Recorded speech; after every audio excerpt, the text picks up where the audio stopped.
It's really nice to welcome you, Tom, again. Good to be back. Our STEM Learning Managing Behaviour for Learning question and answer session.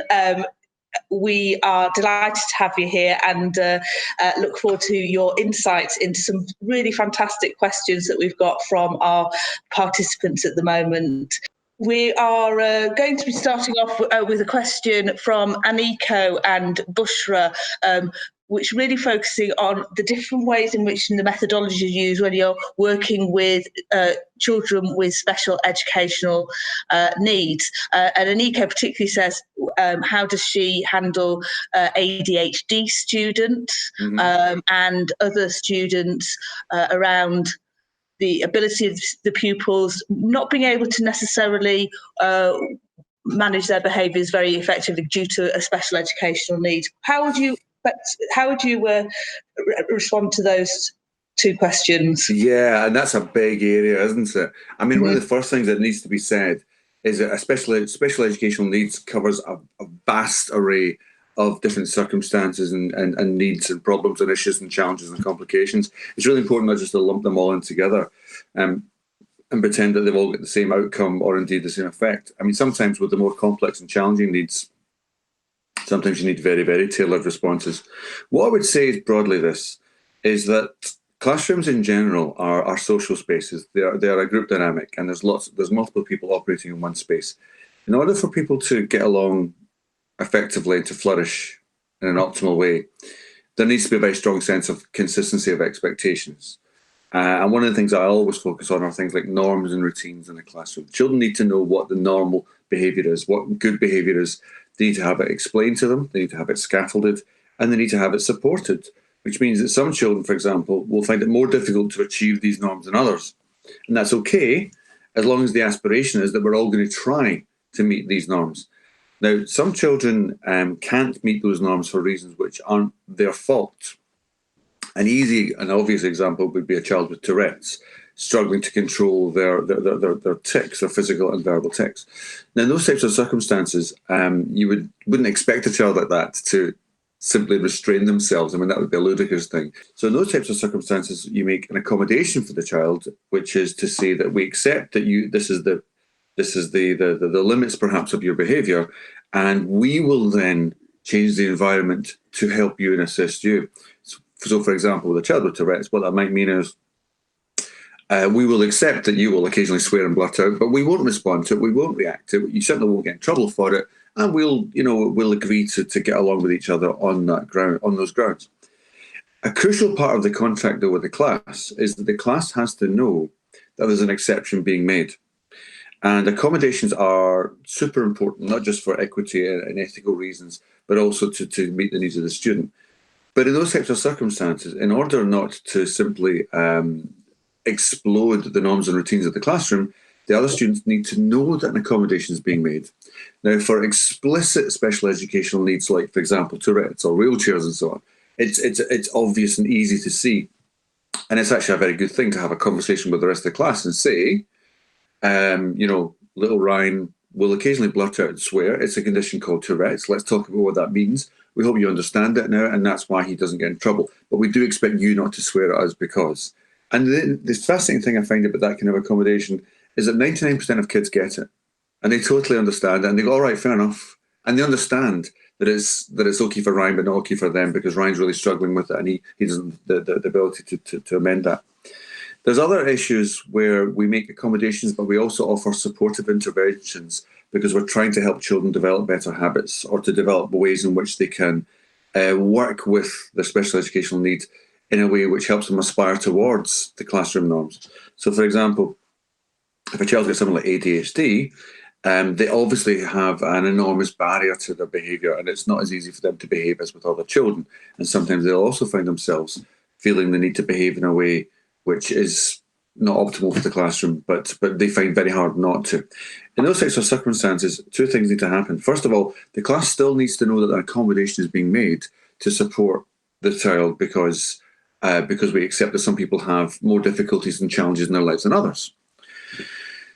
And that's often a very good opportunity to talk about things like ADHD with the class and help them develop a broader understanding of cognitive impairments, neurological atypicalities, mental health issues, and so on.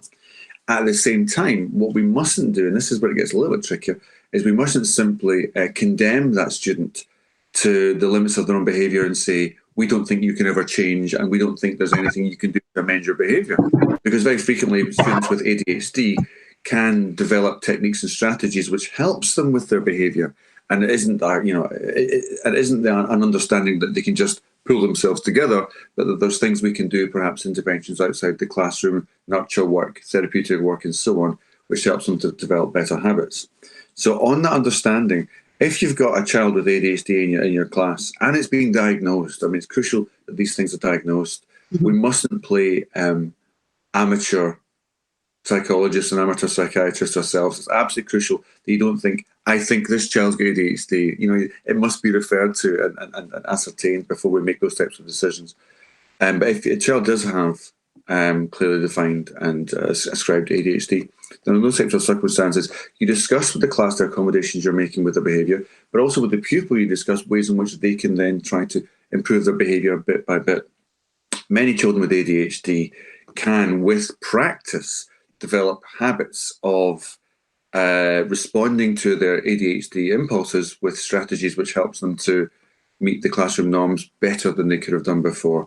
So it's a combination of accommodation, but also working with the child to not say, this is what you're like and you'll be like this forever, and we don't expect anything more of you because, you know, you've got ADHD. You know, things can get better with children with ADHD, and many children with forms of ADHD can find themselves in circumstances where they can improve their behaviour over time with adults who scaffold and support that behaviour to get better. But what's important is we don't just say, well, they've got ADHD, what can you expect? Because then what we do is then we place a ceiling on their behaviour and say, you'll never get better, you'll never improve. That was a long answer for a short question. No, but I think also it really helped answer Jonathan's question, really, which was, I think that, you know, how can you as a teacher get a better understanding and handling of these sorts of young people? And actually, you've got to really, as the teacher with those children in your classroom, you've got to really find out about what their condition is, how it's going to impact upon your classes and the teaching of them, and work with the support that they have within the school. In the same way that you would if you had a wheelchair user in your class, in my lab, you know, I'd have to be able to accommodate how they're going to do practical work. So with with special needs children of all the varieties, you've got to be able to accommodate how they're going to manage within your classroom setting. And so that's part of your role as a teacher. And I think Jonathan's, you know, I think you need to go and find out, work with the professionals. And Jonathan says, how can I get a better understanding? I think it's upon your owners to know your classes well and to know the differences within them. And I think that's what you basically just stated. I hope so. And also one thing I would add to that is that when you run a room of students, you're responsible for all of their safety and also all of their flourishing, which means we have to take very seriously the needs of individual students who've got exceptional or extraordinary challenges and needs. And at the same time, and I don't think this is a paradox, but at the same time, we also have to consider that if the student's behaviour deteriorates to the point where either the safety or the emotional well-being or the educational benefit of the classroom has been eroded to extremely high levels, then what we need to do is to have very safe removal techniques in place, known to the student, known to the family, known to all the practitioners in the class, that it's getting a bit difficult just now. The student needs to go somewhere else to either calm down or to receive small group nurture work or to speak to a mentor or a counsellor or whatever. And that's normally for the good of all members of the class, not just the individual student. And that a balance is struck, because one of the things that particularly new teachers sometimes struggle with is they feel like they've let themselves down or they've let everyone down if they ever have to ask for a removal. A removal is sometimes the kindest and wisest thing to do if, for example, somebody's having a meltdown. And it doesn't have to be like a physical lifting. I don't mean like that, but just simply saying to the student, it's time for you to go to a place where you can feel safe and calm down. And that's sometimes something which needs to happen too. So the well-being and the educational well-being of children in the classroom also needs to be taken into account as well. Yeah, great. Thank you. Balancing. It is a balancing act. You're absolutely right.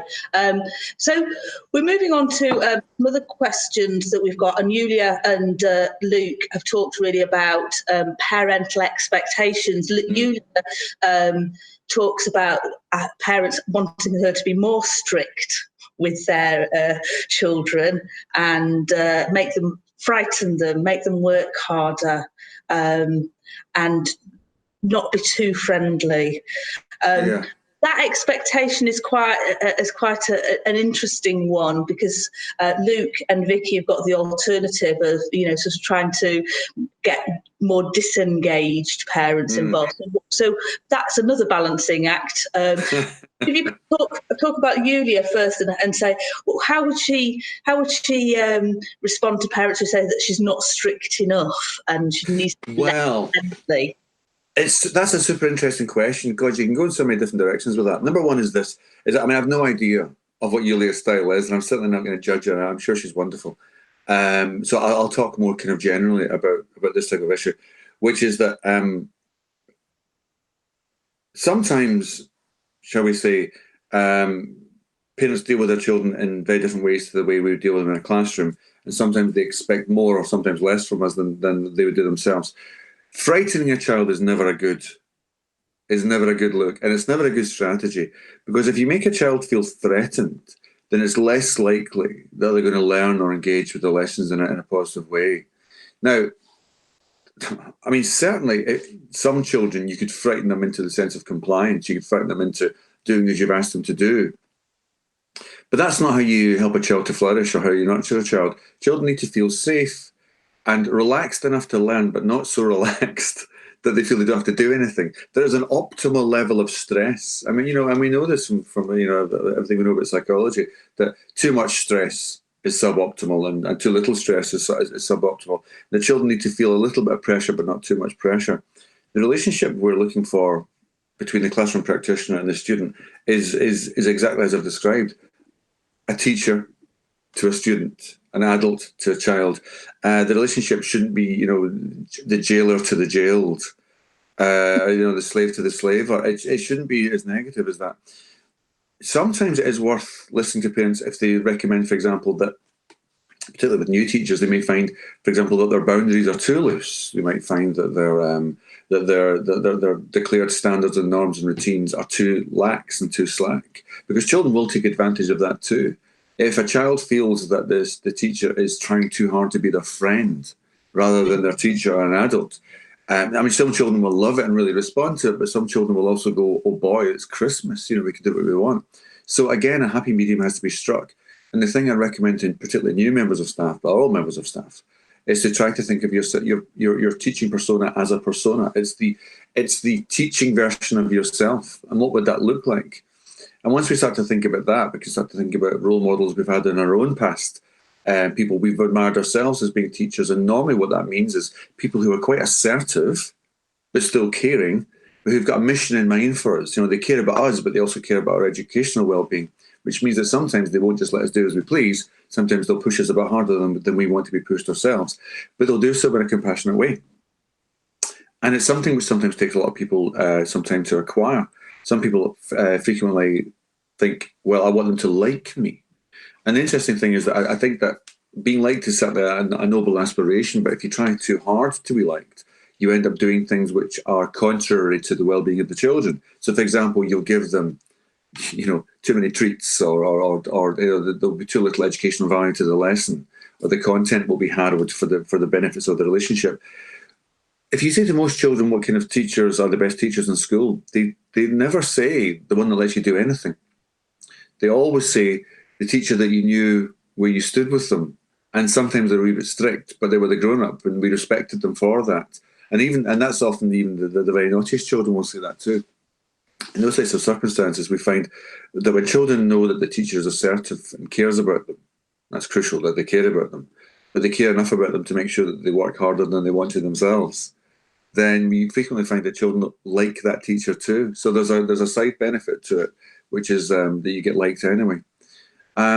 So if I can clarify for practicality's sake, if a parent says, I need you to be more strict, rather than frighten them, but only to be more strict. It's probably a good reflection point to think, why is this? Is it because are my standards too slack? Maybe they're right. Or maybe what they simply want me to do is massively discipline the child, or be massively punitive. So you have to understand where the parent's coming from and ask yourself, do I agree with that? Are they right?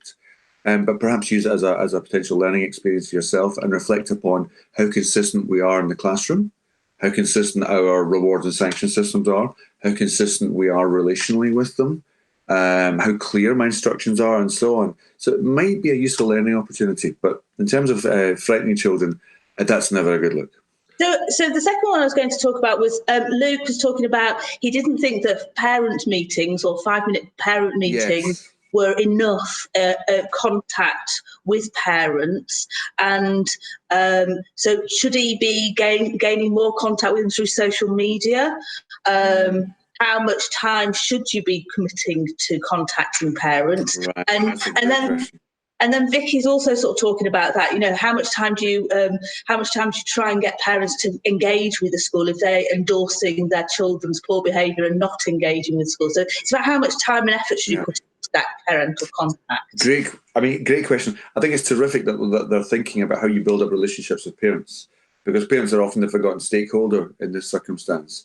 That they spend most of their lives with their parents, and 99% of parents care far more about the children than we ever will, because they are their children. And of course, 1% of parents might be quite toxic. But even at 99%, a lot of parents will care about their children, but will sometimes display that love in a toxic way. So, for example, saying things like, you don't have to show up for detentions, or don't listen to that teacher, and so on, in a misplaced way to try to curry favour with their children. So, not all parents are perfect, but then who is? When it comes to the amount of contact time, this is an interesting one.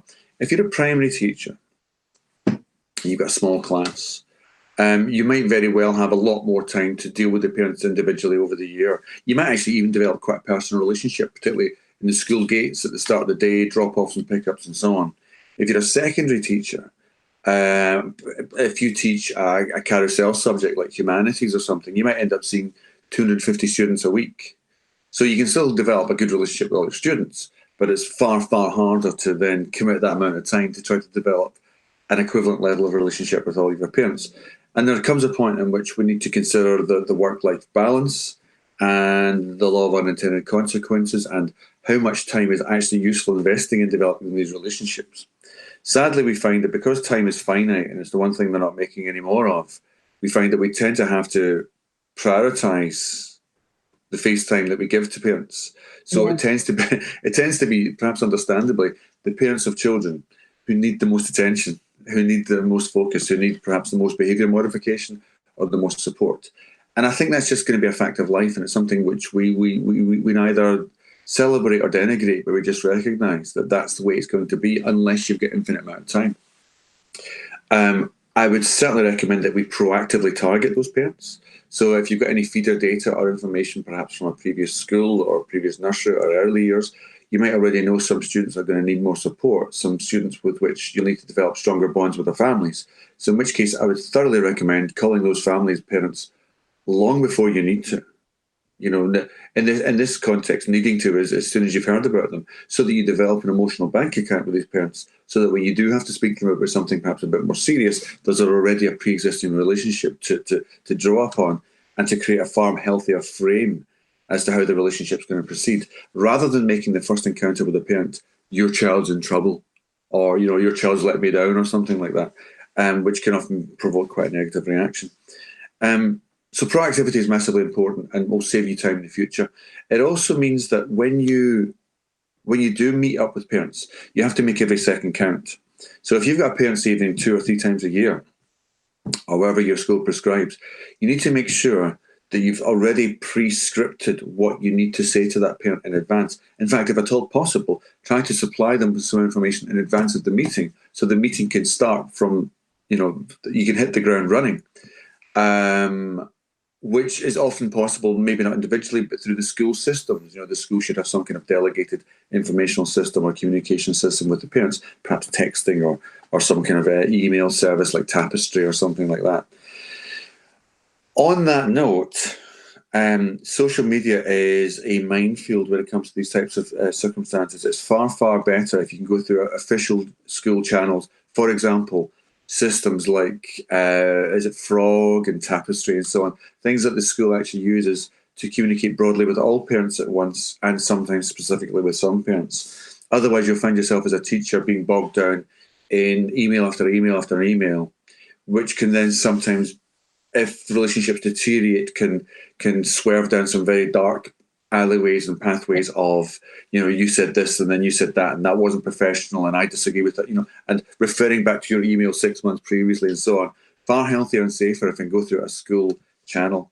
And also, social media tends to become quite public, and social media tends to develop in ways which sometimes we don't agree with. I think many schools probably would wish that they didn't have a social media parental account, simply because sometimes the parents who participate most ferociously on it are sometimes the most negative and challenging parents themselves.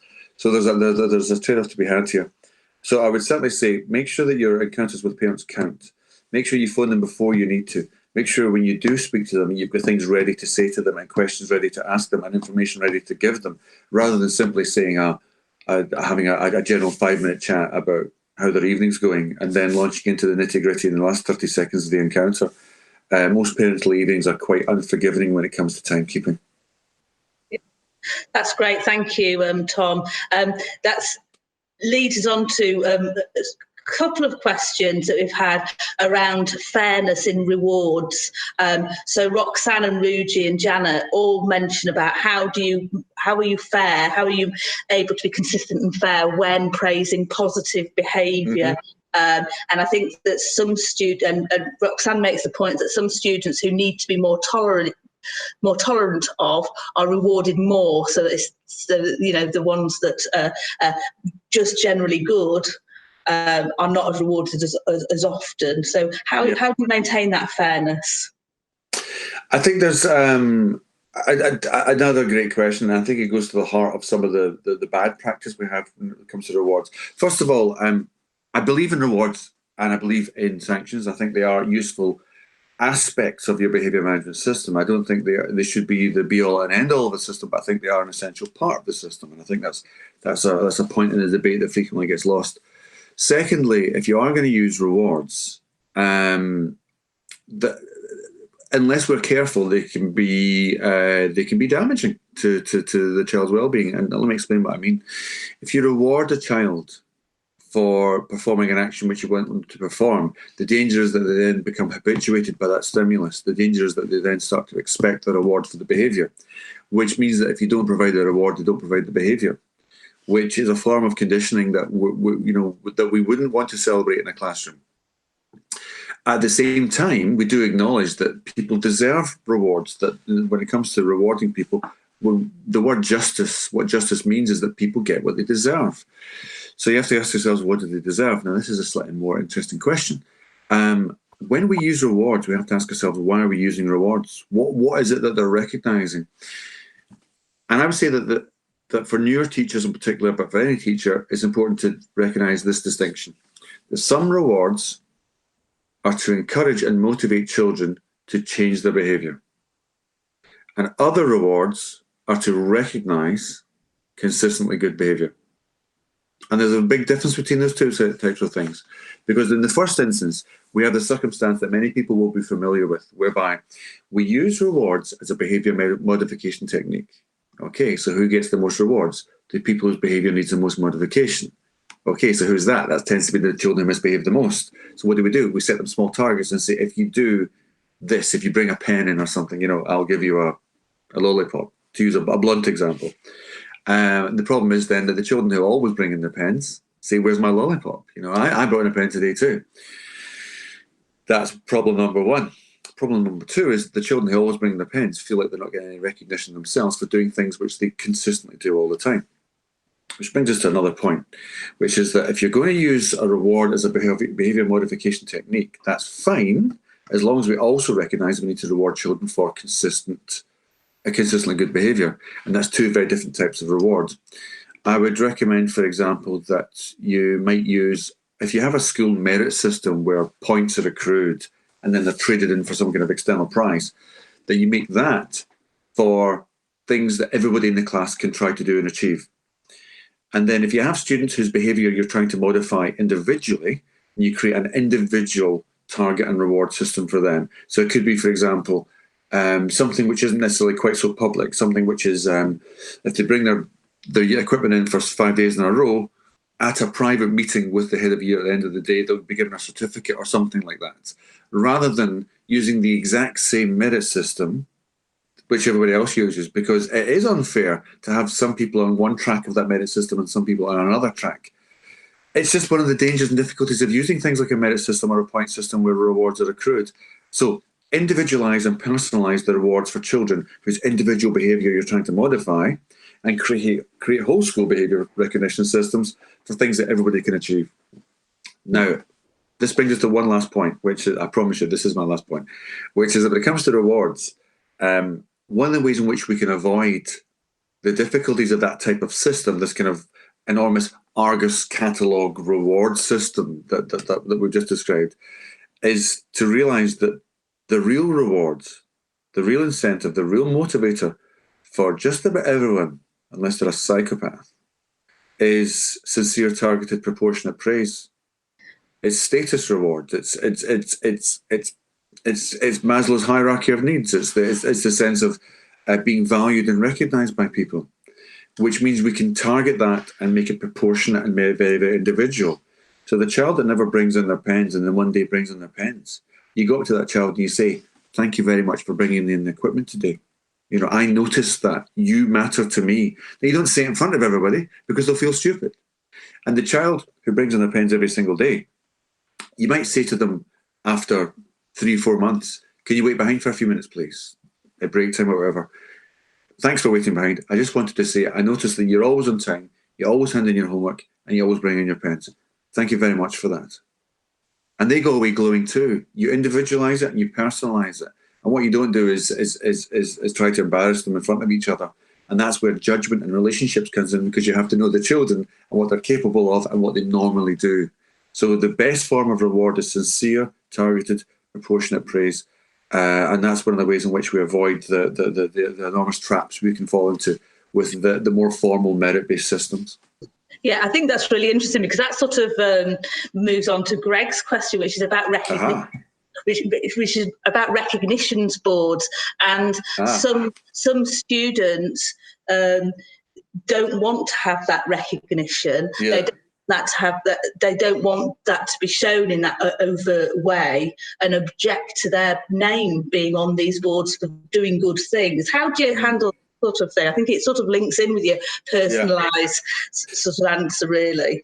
It does. And I'll tell you what's interesting about that is that, I mean, you might have a classroom which is very anti-academic. You might have a classroom which is very anti-success, anti-achievement. You know, the type of classroom where if a child hands in homework, everyone else kisses their teeth and goes, "Oh, what a swot you are," or something like that. Now, we are where we are, but that's a very imperfect position. As a classroom teacher, what you want to do is create a climate or a culture in the classroom where actually success and achievement is recognised and valued, or effort is recognised and valued. So to a sense, in a sense, the teacher needs to kind of try to make the weather on this and to try to change that type of climate. So if you've got a student who, for instance, really hates being recognised publicly, well, first of all, we don't start off by just piling in and saying, "Right, your name's and lights on the wall." You recognise that and say, "Okay, I get that. You don't want to be praised too much in public. It embarrasses you for whatever reason. But we need to try to work towards you accepting a bit of public recognition," which means that you start to habituate them into it, which means that you may not put their name on the board, but you might, for instance, praise them privately and then praise them slightly less privately, a little bit more publicly occasionally, perhaps mention their name a little bit in class, just in general, and see if they can start getting used to it. Because it's not healthy for a child never to accept gratitude or thanks in front of their peers. It's healthy for people to be able to say, "Thank you, that's great, I accept that recognition." If a child is so culturally enmeshed in this idea that they don't want to be thanked publicly, that's something that we need to help them with. So we can work with them initially, as long as the goal is that eventually I want to see that name on the board and I want you to be okay with that.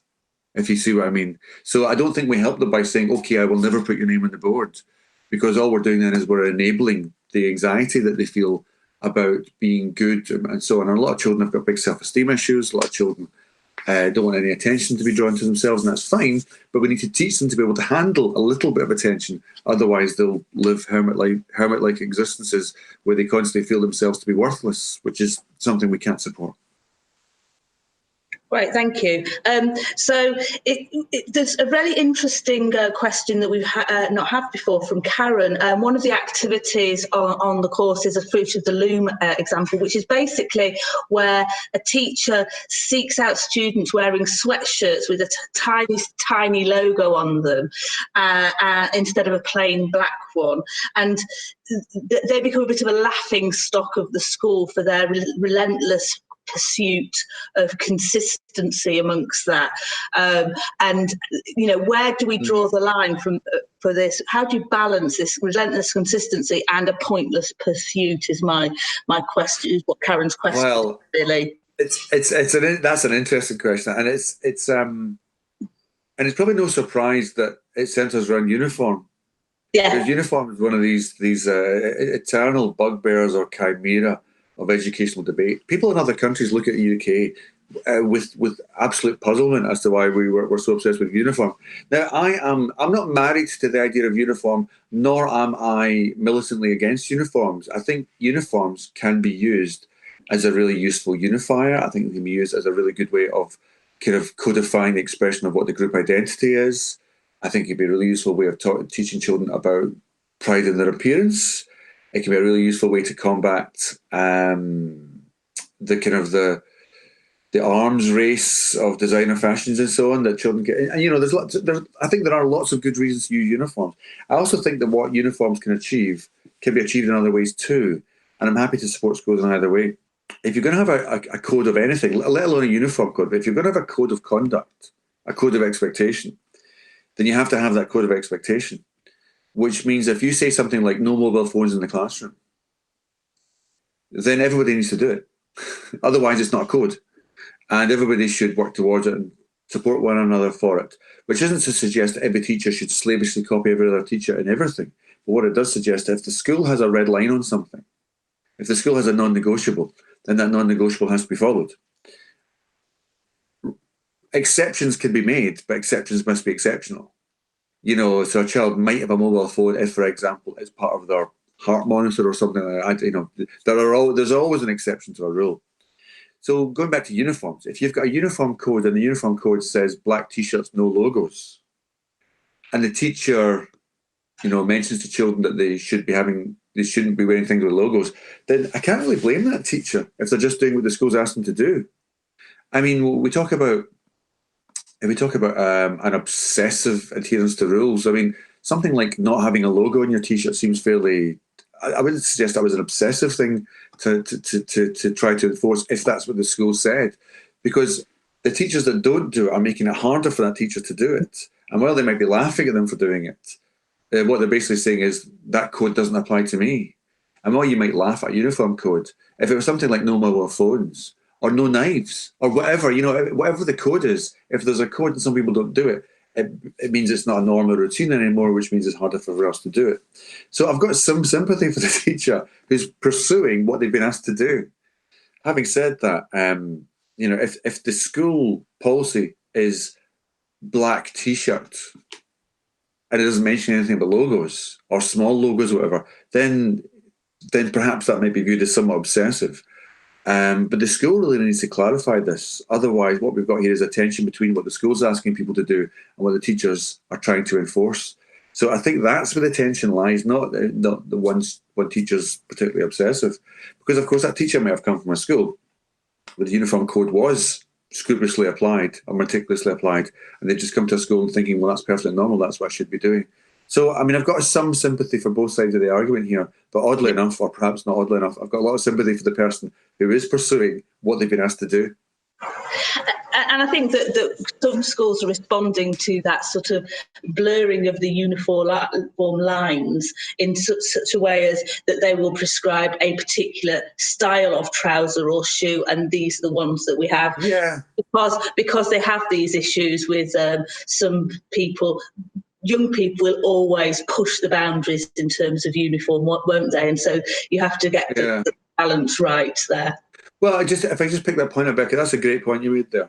I mean, some schools get really detailed about the type of uniform, and again, I kind of understand why though, because if you just say, let's just say for your sixth form, that there's no formal uniform, but you must come in smart.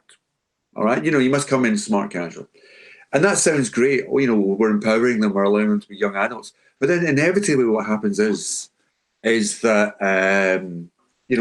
some of the guys will come in clothes they've been wearing for 4 days, or some of the girls will come in hot pants or something, or bra tops, and you're kind of thinking, right, well, where do we draw the line? And then you do start having to clarify things because people will push it right up to the boundaries. So you might then have to stipulate something about hygiene, you might have to stipulate something about modesty or whatever, which you thought, oh God, I never wanted to go down that path, but you end up going down that path. And if you say something like, you have to wear black shoes, and then kids start getting into gang wars about the types of trainers they've got, that's an issue. Or if you say something like hair must be short, and then kids start coming to school wearing track lines, which may be a gang sign or something like that, that's an issue. So then you do start having to stipulate the types of hairstyle you have.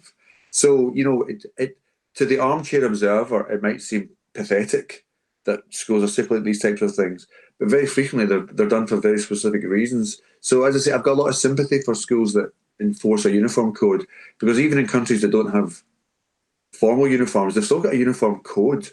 It might not be a gingham skirt or a tartan tie or something like that, but they have a code that if students go beyond, they would do something about. It just that in some cultures, students would typically not go beyond those boundaries. So complex issue. Very complex issue, yes. So we're moving on to a couple of questions that we've got about from Mary, who's a novice teacher working with young learners. They don't listen, they don't accept consequences, they do not do the extra homework. So we've got an issue about, they're not doing the consequences of the poor behaviour, they're not actually doing that. And we've also got Ruji, who's got how you deal with inappropriate behaviour if the student doesn't want to leave the classroom. So it's about you're trying to enforce consequences, but not being able to manage the students sufficiently for those consequences to have any impact. What advice would you give Mary and Ruji? Yeah, that's a really typical question. I mean, if a student isn't leaving the classroom, if a student refuses to leave the classroom, there's only so much you can do yourself. You don't have magic powers. I mean, oddly enough, the law does allow you, and I'm certainly not advising this, the law does allow you to use reasonable force to enforce classroom behaviour. And if, for example, a student was persistently disrupting a lesson and wouldn't leave the classroom, that there is potential within the law for you to actually escort them out yourself. I would never recommend that.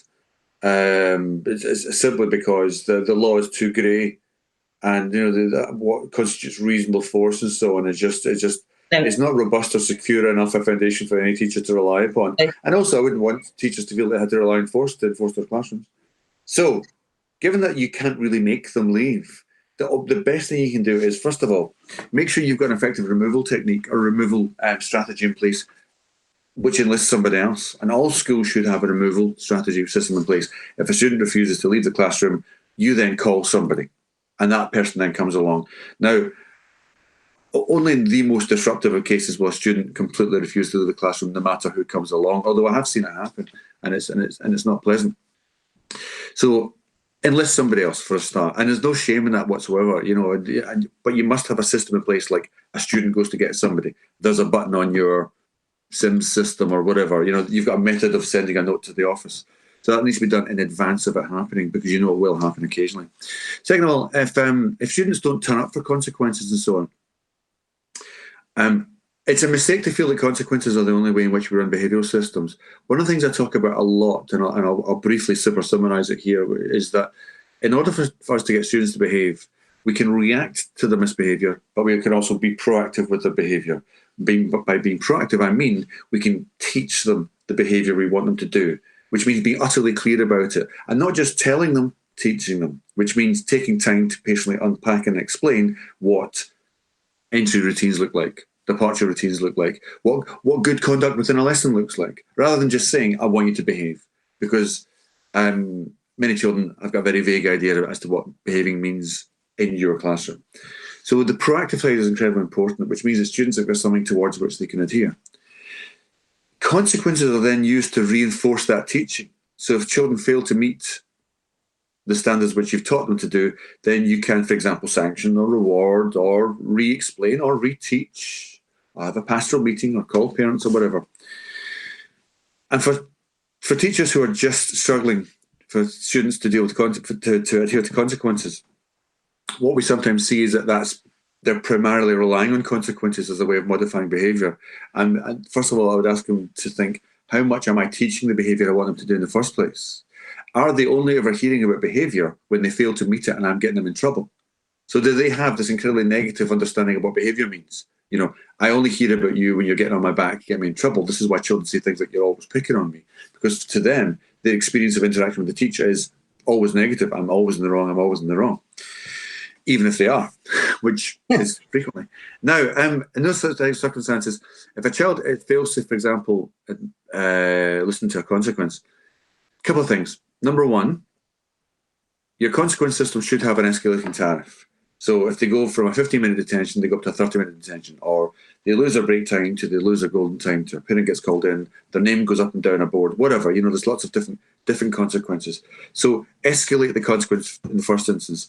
At the same time, involve somebody else. Involve a line manager, because the school behaviour policy should involve something along the lines of, you know, persistent misbehaviour means other people getting involved. Parents should probably be called, for example. If the behaviour still persists, even when the tariff has been escalated, then repeat the consequences, because some children just need to see that you're never going to give up with the consequences, that if they muck about lessons, they will always get, for example, a detention or lose golden time and so on. So don't just give up too quickly, otherwise the children will think, that was easy, I managed it, I punched through to the other side, I saw daylight. But if the behaviour still persists once you've A, escalated, and B, persisted, then you need to have something else happening as well. There might be something underlying the behaviour. The child might need some pastoral work, or maybe some work with a mentor, or maybe it just needs to be referred to somebody a bit more serious in the school, somebody who can then work with parents and work with the people in a broader sense. Perhaps the SENCO. Perhaps the child needs to be put onto some kind of report, an individual educational behavioural plan. So persistence, amplification, enlisting other people, but never giving up, never simply thinking, oh, well, it didn't work twice, you know, I'll stop now. I used to frequently get people who are new teachers, and they would contact me in September and say, you know, a pupil ran about the classroom, what should I do? And I would say something like, well, apply your in-room consequence system, apply your in-school consequence system. And they would email me 2 weeks later to say, it's still not working. And I would say, they need to say that you're not going to give up. And I would argue that about 90% of misbehaviour in classrooms can be modified through proactive teaching of the behaviours, and then a little bit of reactive cueing, sanctions, rewards, just nudging them back on the table. Because most children will respond to that eventually. It might take a few months, certainly, to develop the habits you're expecting. But for children with more complex, challenging needs, that's when perhaps you might need to enlist other people to assist you with it. So a reasonably simple process, but make sure you get other people involved. I think that's really key, especially for novice teachers, to not feel that you're being judged by not getting other people involved. Absolutely, especially not instantly. Yeah, that we're all in it together, and some people respond differently to different teachers. So I think the support around you is really, really important. Great. And that also answers the question of Greg. And Greg was basically talking about, you know, what happens if you've had restorative conversations, the behaviour doesn't change. They've responded very well to that restorative conversation, but they come back and behave in an inappropriate way again. And I think that exactly the same advice for Greg would be, you've got to be persistent with that and escalate to support from other people if it doesn't improve, is my feeling there. Yeah, and also I'd add, when it comes to restorative practices, I think there's a lot of misunderstanding with restorative practices. some people use restorative practices instead of all the other systems. And I think that this is a big mistake. I think restorative practices are much misunderstood and much misused. I think they're an important part of the behavioural system. And I always stress this as a part of the behavioural system. And that behavioural system also needs to include routines, norms, as well as reactive cueing, sanctions and rewards, and restorative practices, and a million other things like mentoring chats and pastoral meetings and nurture groups and small group work and so on. The idea that all behaviour can be modified simply by talking to people when they're calm and getting them to admit they were wrong and think about what they'll do next time is utopian. Children are massively impulsive. I mean, we all are to some extent, but children are, and we know that adolescents are particularly impulsive. You know, they think very much in the moment, and they often regret what they've done, particularly when they're in a meeting with somebody with whom they have a good relationship. They might think, oh God, I wish I hadn't done that. But then when the moment comes again, they do it again because they're just as impulsive. And also we know that peer influence is massive, particularly in the teenage years.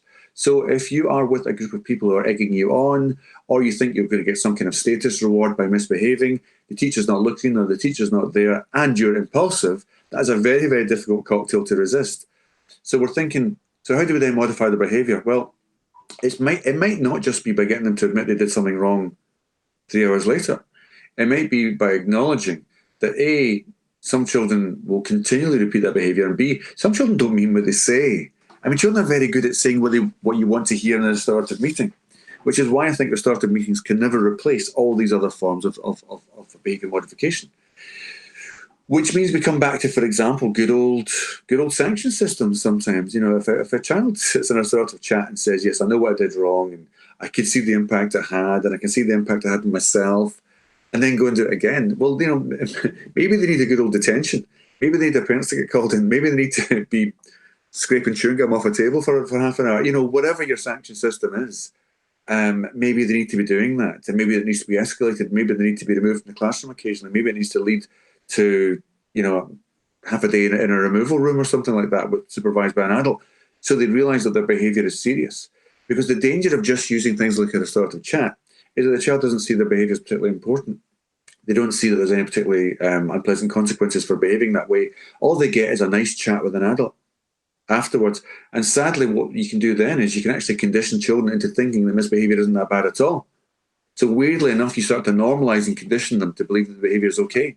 So while I think that restorative processes are a very important part of it, we sometimes have to ask ourselves, you know, what is it we're trying to restore? You know, another good example of when restorative practice goes wrong is when you, for example, you get a child who's being bullied by another child, and you say, let's have a restorative chat. But there's no relationship to restore because they were never friends in the first place. So again, it's a misapplication of what is potentially a good technique.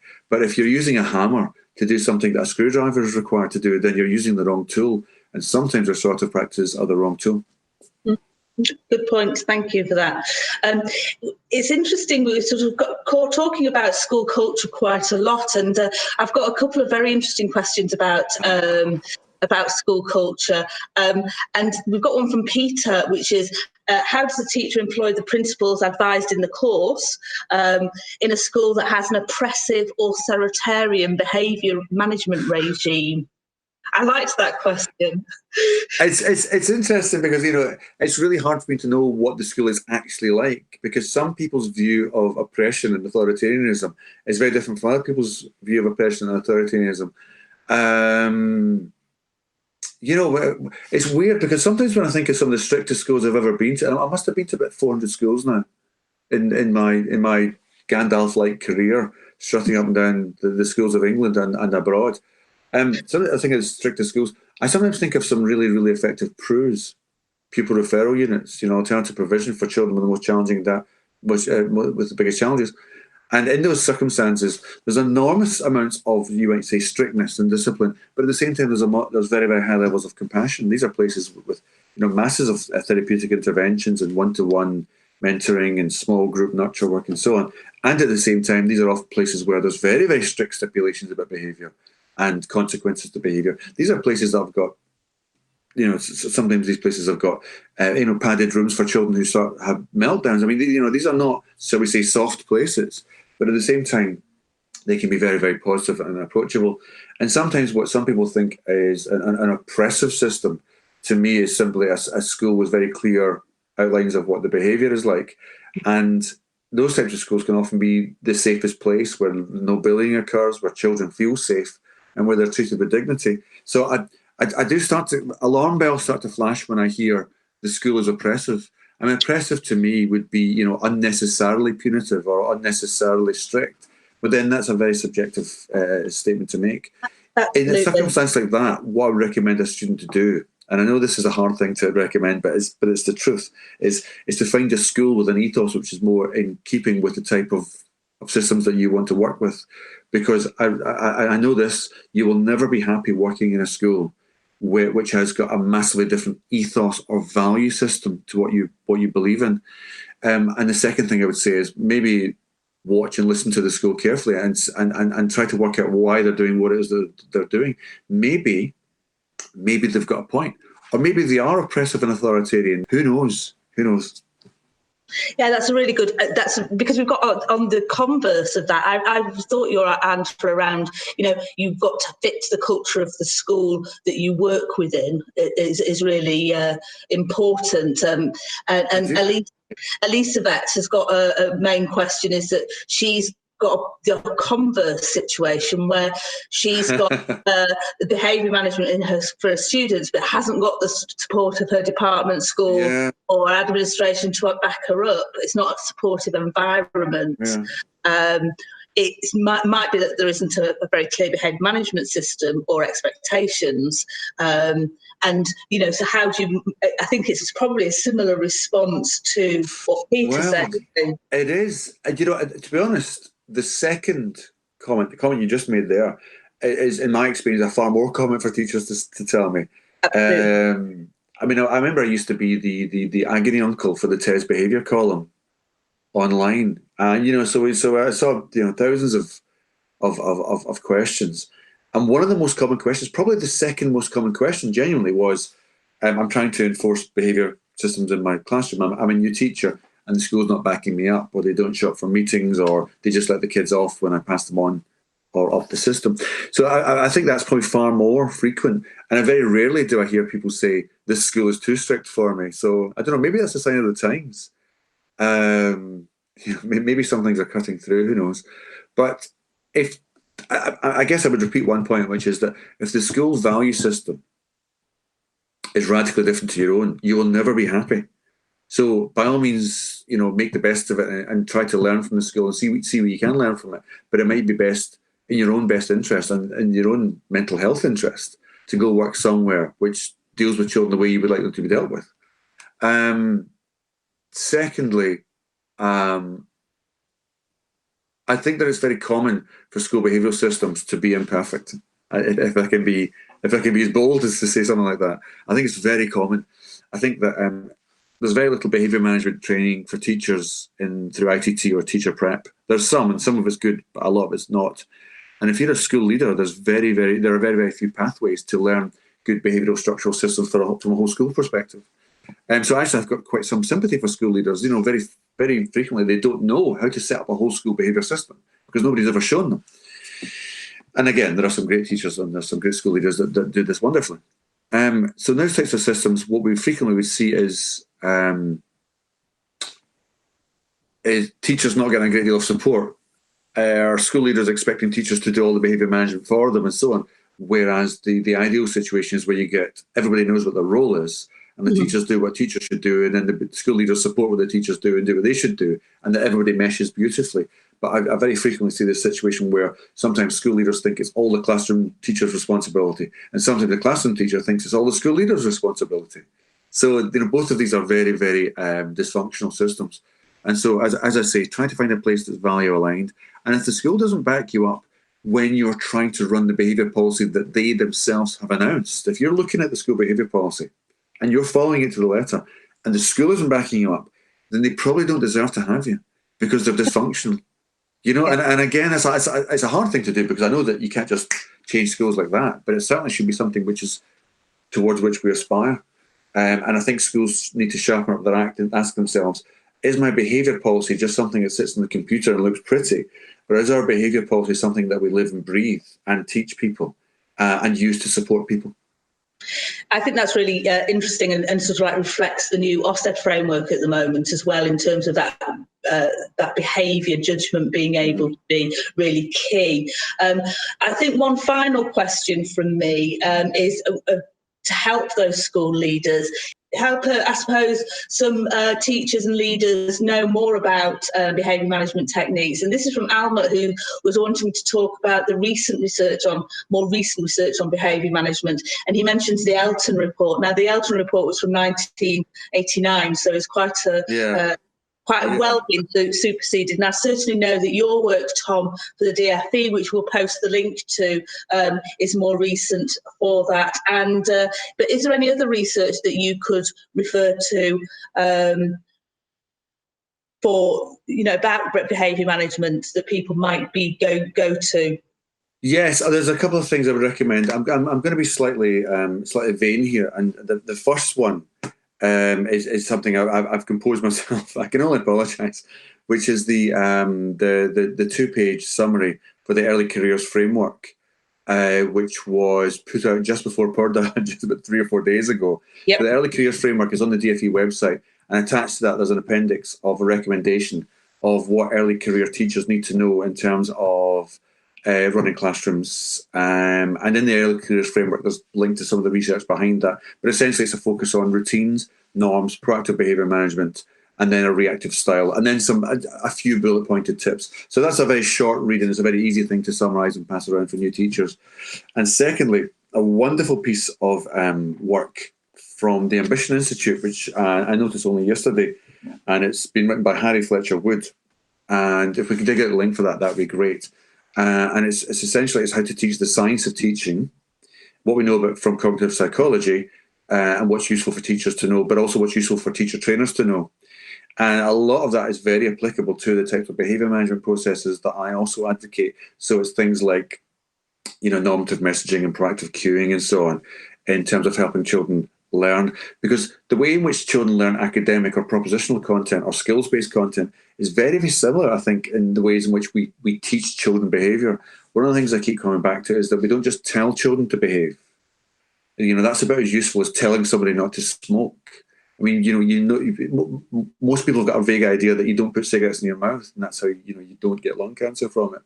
But teaching somebody how not to smoke and the dangers of smoking and what to do if you feel like a cigarette and what to do if somebody offers you a cigarette, that's far more valuable behavioural training, behaviour modification, than simply telling them. And when it comes to students' behaviour in classrooms, we need to really be looking at how is it that people learn anything, and think about that and then apply it to our behavioural instruction. So when you meet children for the first time, ask yourself, how do I teach them the habits that will help them to flourish as students? And for that, we can go back to everything we know about teaching and learning in general. So those are my 2 top tips. Yeah, and I think the other thing that I would actually go for as well is that I know that you mentioned earlier that we discussed earlier that Ofsted have used this as a focus, and they have also published, Amanda Spielman has written about the research behind managing behaviour and behaviour judgment in the new Ofsted framework. So that I've also got the link for. I massively recommend that, not only because I helped contribute to it. So yes, I agree. And finally, the other, I know the Education Endowment Foundation Teacher and Learning Toolkit have got some things around about behaviour interventions. And it's not really about behaviour management in the classroom; it's about behaviour interventions that some of our people on the course might find useful as well. So I think that's a useful document to read. I agree. Yeah. So, just as a final question from Xiao, he's obviously in a situation where there's been a challenging or turbulent situation around him, and that students in his care are influenced by these outside challenges. I think for Xiao, it's really difficult when teachers are in a situation where they're the safe place for young people to go. There's turbulence for outside of the school or within their families. It's always a real challenge for teachers where they are the sanctuary for young people, and we need to treat those young people who are having those challenges with compassion and respect, and allow them to express themselves either publicly or privately, to understand the challenges that they're finding outside of the school. I think that you know your young people the best, and so therefore you will be able to identify which ones of those need your support the most, and it's worthwhile being able to identify those. And this will change with turbulent times outside of a school. It will affect young people in different ways, and so it's being very aware of the challenges that they're having, and also making sure that they have got confidence that you are able to be approached, be spoken to, and support them by being open, honest, and as positive as you possibly can be in those challenging circumstances. So I would say that would be my advice to Xiao in his situation. So yeah, I think that's all of our questions for today, Tom. Thank you so much. So fast. Too fast. So much for contributing to our question and answer session.